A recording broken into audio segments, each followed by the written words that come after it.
Hello mga ka-neighbor. Kumusta na po kayo? Ayan.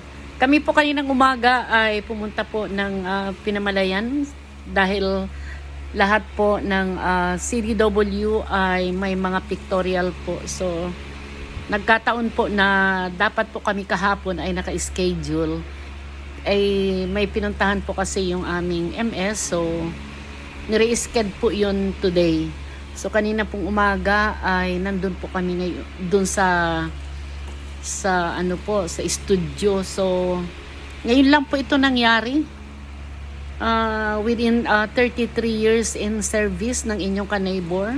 So ngayon lang po ito nangyari na nagkaroon ng pictorial. Kaya ang bawat isa po ay masaya.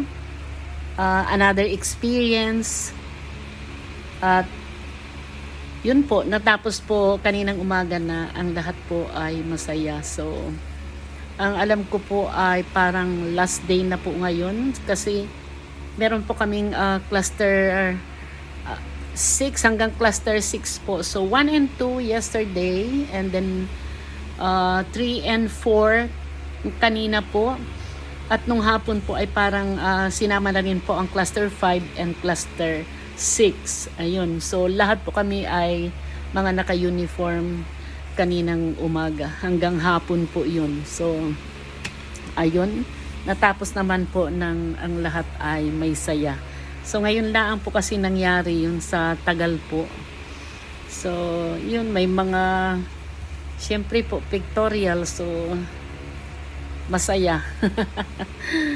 So, yun. Nakauwi naman po kami ng maayos. Ikot-ikot din po kasi yun lang yung chance or bonding time ng mga CDW after ng pictorial ay di lakad-lakad po at punta sa mga lugar na pwedeng pasyalan or kumain sa labas or syempre po bonding time, nag-ukay-ukay din po. So yun, kaya masaya po so magandang experience po So, ingat-ingat din po pala kasi yung pong ating typhoon ay naging super typhoon daw po at marami na po ang binabaha sa Manila at nakakaranas na rin po sa ibang lugar ng masamang panahon. Malakas po ang ulan at malakas ang hangin. So mga ka-neighbor, ingat po at kung inaakala po ninyo na talagang kailangan na kayong lumikas, ay lumikas na po kayo ng maaga. Para po hindi na manganib ang buhay natin. So lagi po tayong agap. So ingat po mga ka-neighbor.